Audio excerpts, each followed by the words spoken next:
song, if I would be so kind. Don't get comfortable. Oh, we're gonna keep it clean. Okay. You're gonna keep it closed on? Yeah, I'm gonna keep it clean. You're gonna keep it closed on. We're gonna do Uneasy Rider. Front or back. So you can highlight me a little bit. So I can what? Highlight me a little bit. Uneasy Rider. There we go. Get a nice big sheet out here. That's an awful big sheet. It is. Well, you know, I'm full of sheets. So. There's a lot of work going on. Let's put this up here a little ways. Boy, we got some good sound today, don't we? Who's This responsible for that? I don't know. We're going to do this one in G. And it's called Uneasy Rider. This was done back in 1972 by Charlie Daniels. And it's not about Yankees versus Rebels. It's about Rebels versus Rebels. Because he's going across the South and he gets stuck in Mississippi. But anyway. And I lived in Mississippi, so I know how that Did goes. you really? Yes, I've I been did. there briefly. My folks moved down there in '76, so. Oh. And they took you with them? And I did not go. Oh. I went later, but I came back, so. Anyway, this is GCD, Round and Round.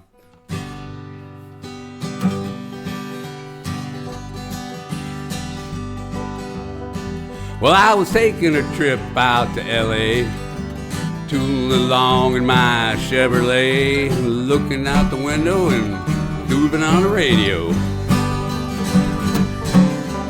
Just as I crossed that Mississippi line, I heard that highway start to whine, and I knew that left rear tire was about to go. Well, the spare was flat, and I got uptight, 'cause there wasn't a filling station inside, so I just limped down on the shoulder on the rim.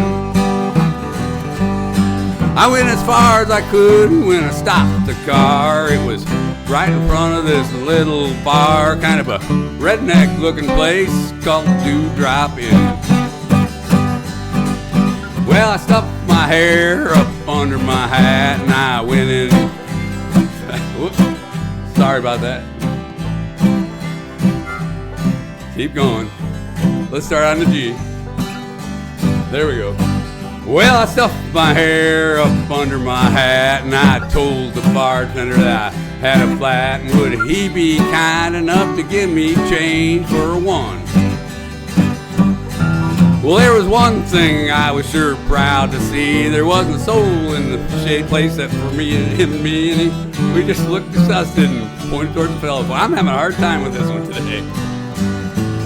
Well, I called up a station down the road a ways, and he said he wasn't very busy today, and he could have someone out there in just about 10 minutes or so. He said, now you just stay right where you're at, and I didn't bother to tell the darn fool that I sure as heck didn't have any place else to go. I just ordered up a beer, sat down at the bar. Well, some guy walked in and said, who owns this car? With the peace sign, the mag wheels, and the floor on the floor. Well, he looked at me and I dang near died, and I decided I'd just wait outside. So I threw $1 on the bar and headed for the door. Well, just when I thought I'd get out of there with my skin, these three old dudes come strolling in with one old drunk trick and some fellow with green teeth. Well, I was almost at the door when the biggest one said, you tip your hat to this lady, son. And when I did, all that hair fell out from underneath. Now the last thing I wanted was to get in a fight in Jackson, Mississippi on a Saturday night, especially when there were 3 of them and only one of me. Well, they all started laughing and I felt kind of sick, and I knew I better think of something real quick, so I reached out and kicked old Green Teeth right in the knee. Well, now he let out a yell that'd curl your hair, but before he could move, I grabbed me a chair and said, watch him, boys, 'cause he's a thoroughly dangerous man. Well, you may not know it, but this man's a spy. He's an undercover agent for the FBI, and he's been sent down here to infiltrate the Ku Klux Klan. Well, he was still bent over, holding on to his knee, but everybody else was looking and listening to me, so I laid it on thicker and heavier as I went. I said, would you believe this man has gone as far as tearing Wallace stickers off the bumpers of cars, and he voted for George McGovern for president. Well, he's a friend of those long-haired hippie-type guys. I bet you he's even got a commie flag tacked up on the wall inside of his garage. Well, he's a snake in the grass, I'll tell you guys. He may look dumb, but that's just a disguise. He's a mastermind in the ways of espionage.